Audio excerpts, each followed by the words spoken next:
Hello and welcome to Barry's Economics. So, why am I doing these videos? Is a question I've been asked by most of my comedian friends, and the thing that I want to talk to you about today. Well, to be honest, there are many reasons why I'm doing these videos, but there's one thing that I want to focus on today.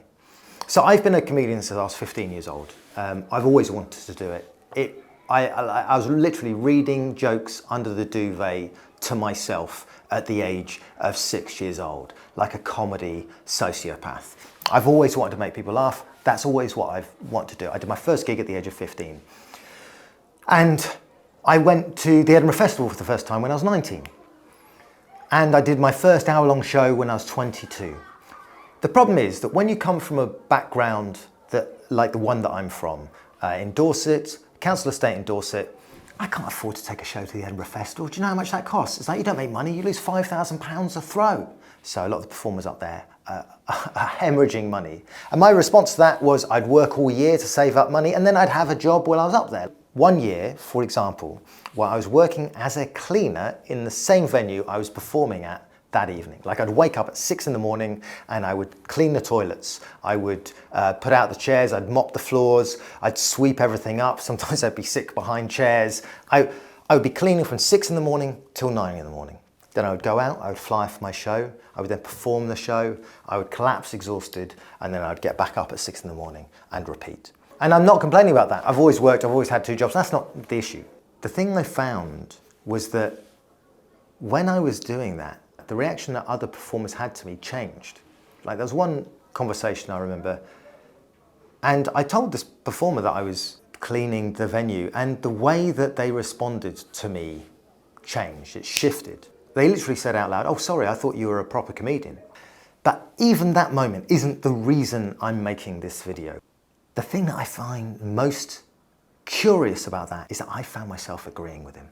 I took it on. I felt ashamed that I wasn't a proper comedian because I felt like I was failing as a comedian. I wasn't doing it as a full-time job. It wasn't who I was.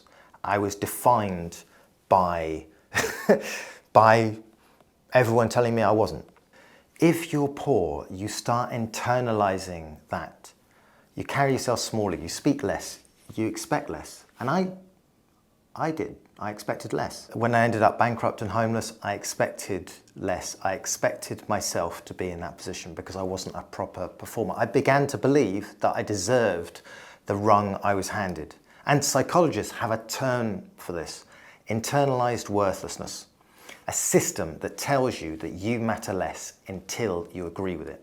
That is one of the aspects of financial insecurity that people don't talk about. Because most people start with the obvious answer. Like, you can't afford housing, healthcare, a future, you're going to have baked beans on toast for the rest of your life. That is visible suffering and it is a problem, but the part that nobody talks about is, and the part that scars hard, is the humiliation. Not just being poor, but being treated like you are worth less. And after a while, believing it. Because in a system that values money so much that billionaires are geniuses, value isn't human. A cleaner is worth less than a prime minister, fact.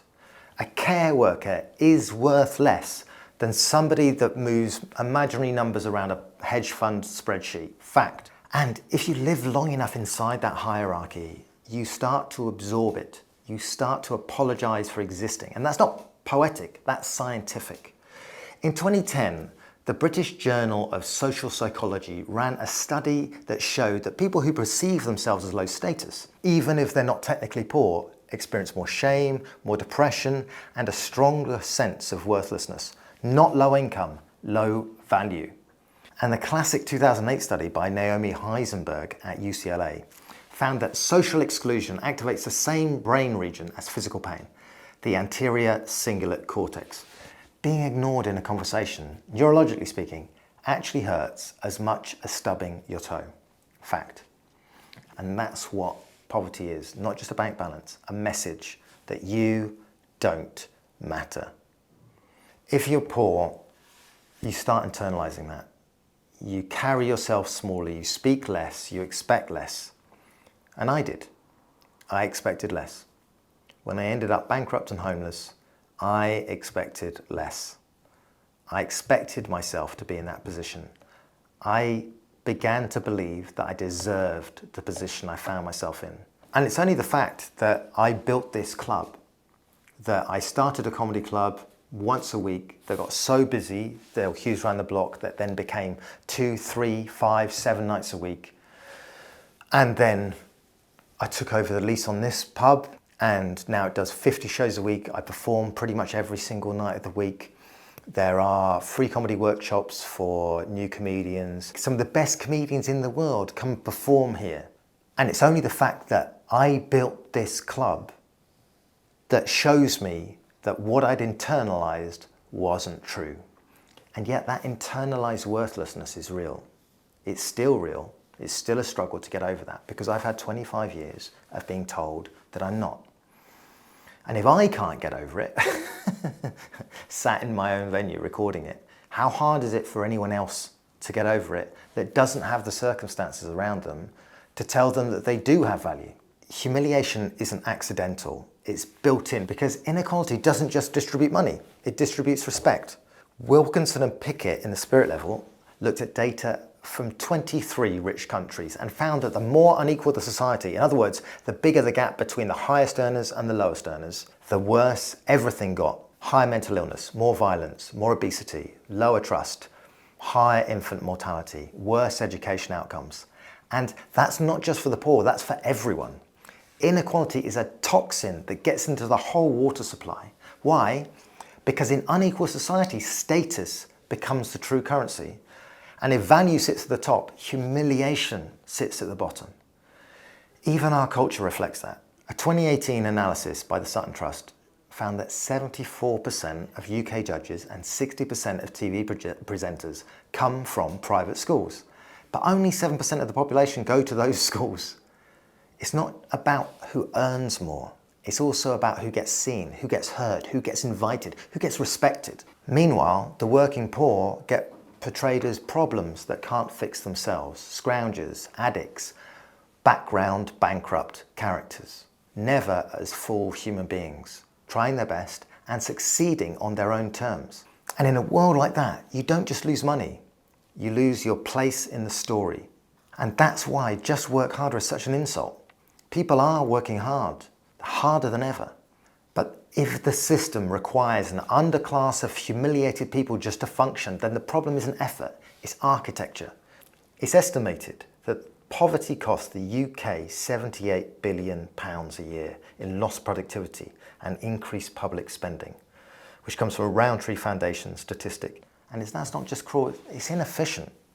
Humiliation is bad economics, because people who are humiliated, they don't innovate, they don't take risks, they don't dream. They survive, and survival mode is time-consuming and expensive. We've somehow put billionaires at the top of the social pyramid, as if they're mythological creatures, heroes, visionaries, people whose wealth proves their superior value. But that's just a story, a cultural hallucination. Wealth is not a moral indicator. Elon Musk is not worth more than a nurse. Jeff Bezos is not worth more than a postman. They are not better. They are simply positioned better in a system that we built, that we can redesign. But first, we have to stop acting like money is a measure of worth.